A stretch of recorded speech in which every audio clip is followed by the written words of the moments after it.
Qui n'a jamais voulu partir à l'aventure ou même découvrir un trésor?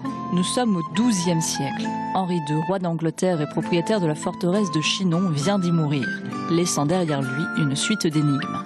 Je vous remercie d'être venu parce qu'on a absolument besoin de vous. On vient de découvrir une salle secrète. Alors on sait que Richard Cœur de Lion est venu à la forteresse à la mort de son père Henri II en 1189 et on pense qu'il a dû laisser dans cette salle quelque chose de très important. L'équipe descend dans la tour du trésor royal et s'y laisse enfermer. Elle a 60 minutes pour en sortir.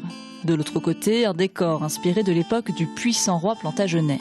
Un parchemin d'outre-tombe accueille les joueurs. Il faut observer, chercher des indices, décrypter des messages et comprendre comment ouvrir les coffres qui eux-mêmes donnent accès à d'autres écrits et objets. Cette suite d'énigmes mène vers le plus précieux trésor du roi, ainsi que la clé permettant de sortir de la salle. Si les joueurs piétinent, le maître du jeu leur délivre un indice. Apprendre en s'amusant, c'est le pari des gérants de la forteresse. Ils ont réalisé conjointement le scénario avec une entreprise tourangelle spécialisée dans ce type de jeu. On est parti sur des faits historiques et puis sur lesquels on a ajouté une énigme qui se passe dans la tour du trésor d'Henri II Plantagenet dans ce contexte-là.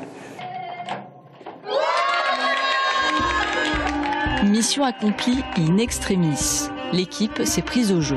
Faire jouer l'esprit d'équipe aussi et en fait on voit le chrono qui continue à défiler et là on se dit mais il faut y arriver et on va de surprise en surprise. C'est vraiment une expérience inédite et que j'ai beaucoup appréciée. La salle est accessible cette année sur réservation. Si le public est au rendez-vous, un nouveau scénario avec d'autres figures historiques du château pourra peut-être voir le jour.